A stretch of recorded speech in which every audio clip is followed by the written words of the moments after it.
Meu nome é Newton De Gasperi, trabalho com cana há alguns anos, né? Somente há 50 anos. E hoje nós vamos falar sobre uma coisa nova de replantio de cana com o MPB. Esse é um assunto novo, na verdade, porque eu desconheço trabalhos que tenham sido feitos no sentido de aproveitar o MPB. Em primeiro lugar, por que devemos então fazer o replantio de soqueira, né? Você sabe que hoje com a colheita mecanizada, o pisoteio é o que mais provoca falha.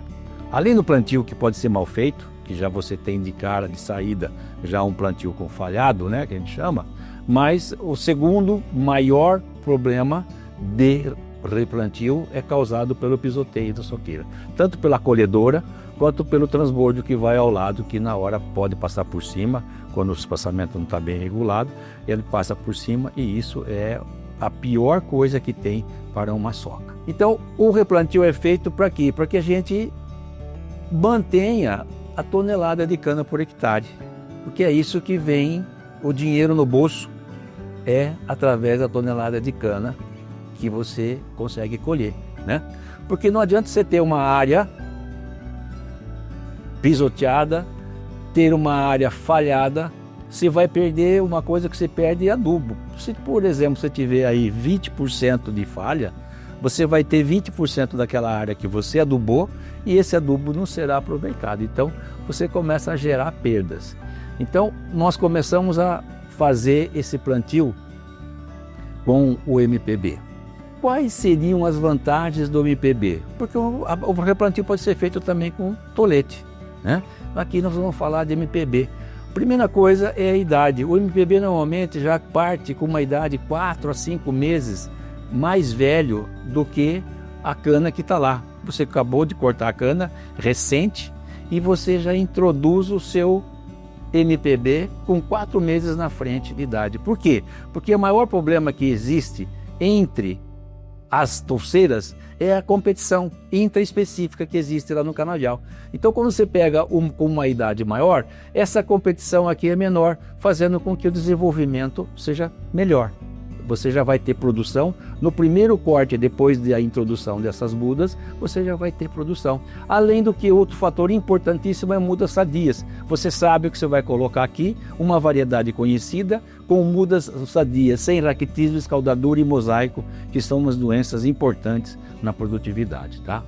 E é importante vocês também saberem o seguinte, né? Que não é qualquer quantidade de falha que você deve fazer o replantio, porque a cana tem uma capacidade de torceiramento muito grande, principalmente essas mudas de MPB. O MPB tem uma capacidade muito grande, apenas um perfilho que a gente planta tem uma capacidade de entouceirada a 10, 12 colmos numa touceira, ok? Bom, como é que nós devemos fazer isso? Primeira coisa é levantar a porcentagem de falhas.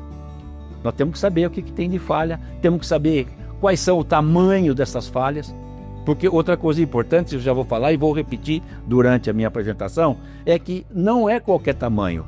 O mínimo de uma falha, o tamanho de uma falha, tem que ser de 1,5 m a 1,60 m no mínimo. Menor que isso, você não vai conseguir produzir o que precisa. Então, a falha, para nós, constituída, é uma falha que tem 1,60 m no mínimo. E você vai colocar uma muda nesse 1,60 m. A distância entre a touceira remanescente, né? Imagine você aqui, uma touceira remanescente aqui e uma remanescente aqui, com 1,60 m de distância uma da outra. No meio você vai colocar uma muda de MPB e vai ter aqui 80 centímetros para cá e 80 centímetros para cá. Essa distância tem que ter, porque senão a competição que existe é muito grande, fazendo com que essa muda não desenvolva.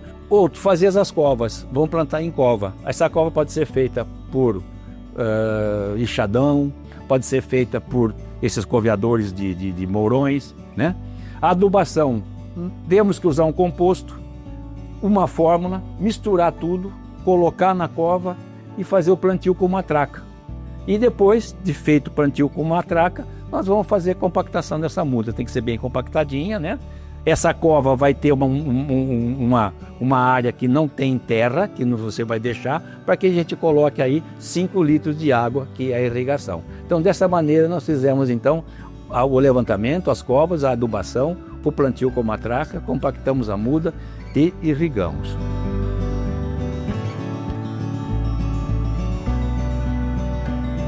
Uma coisa importante, qual o tamanho da soca?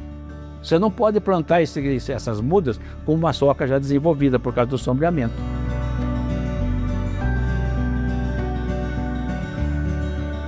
A melhor época que nós temos é para abril a julho. Esse é o melhor período, mas isso não quer dizer que nós não podemos plantar o ano todo também, ok? O tamanho da falha, eu já falei, de 1,5 m a 1,60 m, né? Então está aqui só um esqueminha, né? Aqui as touceiras remanescentes. Aqui no meio, isso aqui tem 3 metros, nós vamos colocar aqui 3 mudas. Ah, mas será que eu não posso colocar 4 ou 5? Não, não adianta, você vai perder. É 3 mudinhas mesmo, a distância entre a muda e a touceira remanescente 80 centímetros e entre elas aqui 70 e 70, mais 80 para cá, perfazendo os 3 metros. Vocês verão em foto esse trabalho demonstrado em campo.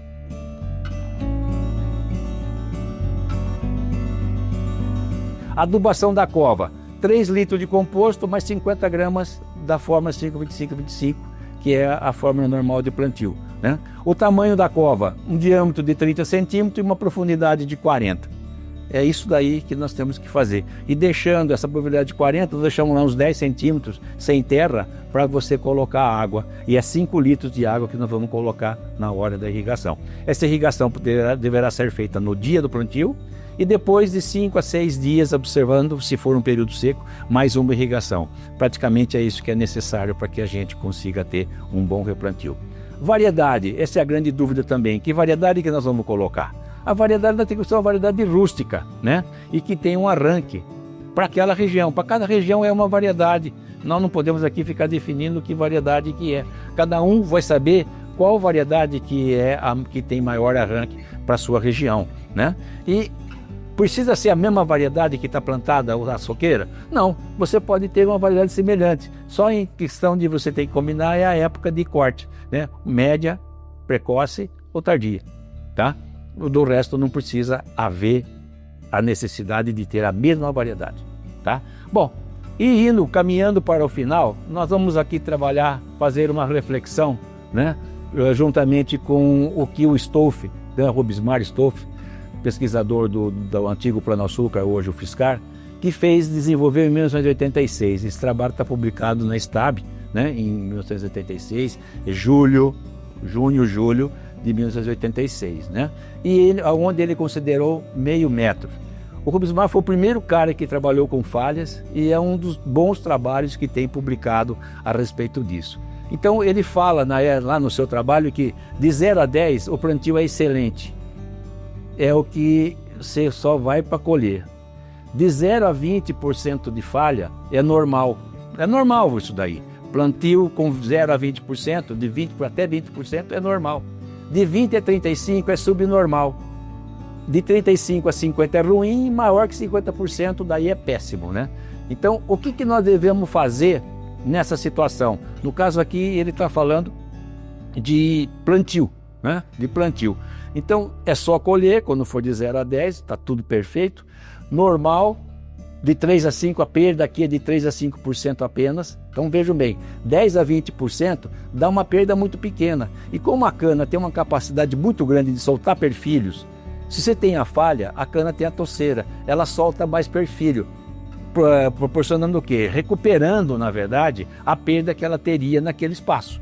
Então, é importante vocês também lembrarem disso, que quando tem um espaço maior, a cana, aquela touceira perfilha. Desde que ela não seja pisoteada na época, no momento do corte, ela perfilha e ela repõe os perfilhos que está faltando nesse espaço aqui, nessa falha. Então, nós temos que começar a preocupar acima de 20%, né? Então, acima de 20% de falha é que nós temos que nos preocupar, né? Ah, uma outra pergunta, né, que se vem: quanto que eu vou colher a mais quando eu faço o replantio? Normalmente, depende da variedade, depende da época de replantio, depende da fertilidade de solo, você vai colher aí de 8 a 12 toneladas a mais na área replantada do que a área testemunha, tá? Custo, para finalizar, é muito variável. Eu não vou aqui falar sobre custo, porque depende muito da região, depende muito do que se for fazer, depende da sua mão de obra, depende do treinamento das pessoas. Então é muito complicado, né? A gente só sabe aí dos custos, que uma muda, do custo da muda que você vai comprar, né? Mas é um custo que no fim, no primeiro ano, muitas vezes pode não pagar, mas no segundo ano você já consegue ter o pagamento, porque você vai aumentar o que é o seu ciclo de cultura. Uma cultura que te ia durar 4 anos ou 5, você pode tirar 7 a mais cortes. E vocês sabem que o grande benefício e o grande lucro, né, é quando você aumenta o corte, porque hoje o plantio de cana é muito caro. Então ele vai fazer com que você aumente o ciclo de vida do seu canavial.